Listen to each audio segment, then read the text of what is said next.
So your leadership, they over abuse their rank, they berate you all the time. He or she be trying to tell you to do stuff that they wouldn't do themselves. I'm trying to tell y'all, this is how you're gonna have to deal with that toxic leadership in the military. Let's get into it. Dog. Matter of fact, Soldier Rob got a channel. Make sure that y'all go to his channel, like, comment. Make sure that y'all subscribe to his channel, Soldier Rob. A-R-M-P-I to the T. What is that you smelling, dog? That's me. I don't take showers and I don't brush my teeth. That's all I do is dig holes, eat, and sleep. There is no lake, there is no shade, there is no place to hide. Hey, thank y'all for those who actually tuned into the video and actually clicked on his link.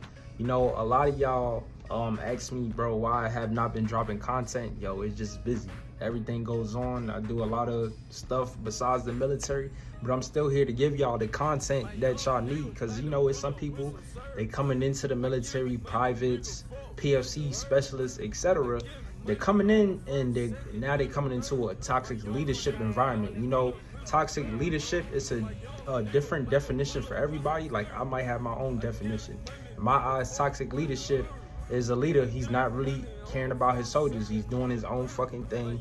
He or she, because I'm not just gonna say he or she is doing their own fucking thing. They don't care. They're gonna shit bag, but they're gonna be on your ass when you don't gotta do what you gotta do. And you know, this is sort of just a disclaimer. So it is people, because I already know it's people who be reporting my videos. It's cool. I really don't care, bro. If y'all feel I said anything wrong, my Instagram is right here. DM me and tell me what I did wrong, and I don't mind telling you, hey, it is what it is, you know. But it's like I said, I'm not here to drop this content. I'm here to give people the truth and just stuff that I seen. So basically, you know, not to get too fast into it, but toxic leadership, right? You're gonna go through your whole military career. I don't care if you're doing 4 years, 8, 12, 16, whole 20 years. It's everywhere. It's in every branch. You know, it's different for different people. You know, and in my eyes, you know, I have a leader right now. You know, I switched to a company.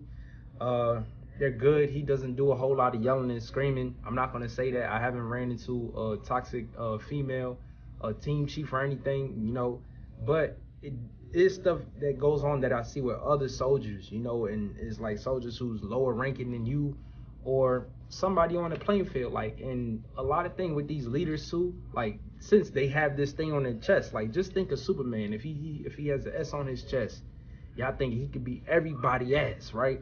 He could do whatever the fuck he want to do, you know, excuse my language. But basically, that's what some of these leaders do. And not a lot of higher ups, they don't see that unless you report it, right? Because every month they would give your team chief, they would give a counseling on you. And the counseling, not all the time, it don't have to be negative. It could just be like your verbal monthly counseling or something. They'll be like, you don't do this and you don't do that, you know. But if you try to tell them, well, Sergeant, you don't do this, they get all uptight about it, and then they're like, well, you can't tell me. So what I advise for like soldiers who actually coming in and you know you have a leader, stand up for yourself, right? I'm not trying to say be disrespectful and be like, no, drop F-bombs to your team chief or whatever. No, you don't have to do that. Go into a respectful way. The same way you get these monthly verbal counselings, you know what I'm saying? Just get a little notepad or a pen or something in your phone throughout the day. See what your team chief does. He or she, what does she do? What is some stuff that they need to improve on? If you have a group, it might work in your favor. If you use the open door policy, you could talk to your higher up and be like, well, I have this on Sergeant so-and-so. They do this. You know, not saying be a snitch, but come on, like, you don't want them to abuse their power. And that's another thing, right, too? I see this all the time. A lot of leadership, they like to abuse the power. It's like I said, you have the rank on your chest. You a staff sergeant. It's cool. We get it, right?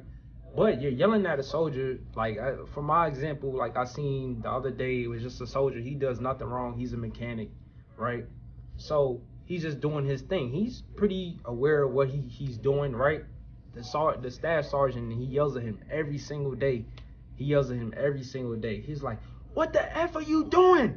Like, he would constantly berate him. And it's one thing in the military to discipline your soldiers, not to overly berate them. But this guy, he would overly berate them, try to break them down. And I understand, like, some people, they're scared to speak up. I told him, bro, you should not be scared to speak up. Pull him to the side and say, Staff Sergeant, I don't like how you actually yelled at me today. That was uncalled for. And sometimes it is a lot of unnecessary. Not saying that soldiers don't be doing stuff that could get them hemmed up, because it do be some stuff, but nah, a lot of leadership, they tend to feel like they're big dog when they have that rank on their chest. Another thing too, also, you have to look out for NCOs who always tell you to do something, but you're like, bro, you can't question it because they're in that position. You're like, but bro, you weren't here. So it's a lot of times I would see NCO would be like, man, PT is at this time, but you didn't show up for like 2 weeks. They would use this thing or a crutch and be like, man, I had to be here at this time. I had to be here at that time. And half of the time they just shitbagging. Shitbagging, basically all that is just like, bro, you don't want to do no work. You just doing what you want to do. And a lot of them, you like, for people who's getting out of basic and AIT, you want to see that all the time, right? You know how in basic and AIT, your drill sergeants was there for everything with you. It's not going to be like that when you get to the real Army, the Navy. It's not going to be any of that. Yeah, it's going to be people to supervise you, but they're not going to be there all the time. You're going to have a task to do in the day, and you got to complete it. And if you don't do it, they'll get mad, and then they'll be on you, because this is how it works, right? This is why a lot of leaders, they're going to be toxic. They want you to do all that so it makes them look good. This is why ranks is just a different position. Somebody's going to boss the other person around. I kind of don't like it that way. It shouldn't be like that way. One team, one fight. But you know, the military, they have their different ways. So when a leader sees that, they be like, yeah, I can boss this soldier around. No, you also have a right to stand on something, which a lot of these leaders, they're not going to tell you. You got a right to stand up for yourself. Yes, you do. Don't go disrespectful, like I said, dropping F-bombs. You know what?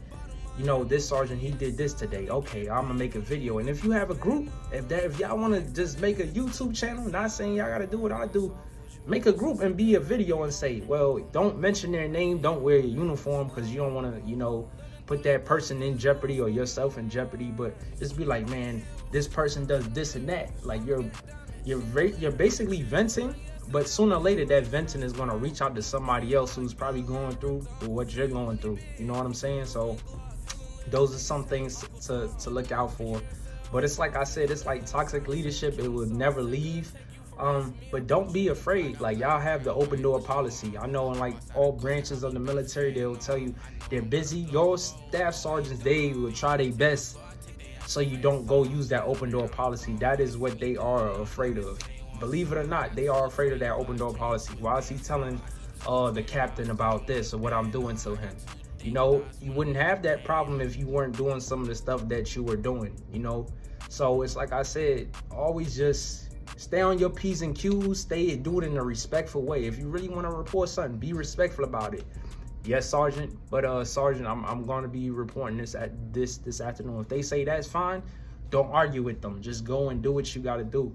But hey, man, if y'all got any questions about anything about how to deal with some toxic leaderships or some examples, I could definitely help you with it. I see it all on a daily basis. But hey, man, it's your boy Soldier Rob. I'm out of here.